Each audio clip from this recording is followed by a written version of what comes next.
রাজাপুরে একই পরিবারের চারজনের জানাজায় হাজারো মানুষের ঢল। ঝালকাঠির গাবখান সেতু টোল প্লাজার সামনে মর্মান্তিক সড়ক দুর্ঘটনায় নিহত 14 জনের মধ্যে একই পরিবারের চারজনের দাফন সম্পন্ন হয়েছে। বৃহস্পতিবার সকাল 10টার দিকে নিহতদের নিজ বাড়ি ঝালকাঠির রাজাপুর উপজেলা উত্তর সাউথপুর গ্রামে পারিবারিক কবরস্থানে তাদের দাফন করা হয়। তাদের এমন মৃত্যুতে এলাকায় চলছে শোকের মাতম।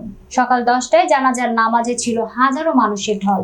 কবর খননকারীরা জানান, স্বাধীনের পরে এই প্রথম এই এলাকায় একসাথে একই পরিবারে 4টি কবর খনন কাজ করলাম।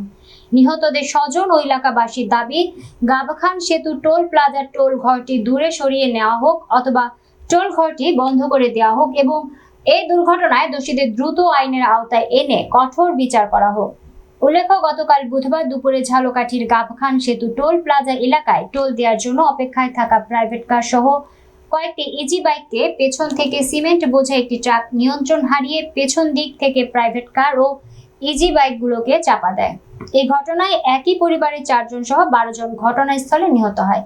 মেডিকেল নেয়ার পর আরও 2 জন নিহত হয়। নিহত 14 জনের মধ্যে 6 জনের বাড়ি রাজাপুর উপজেলায়।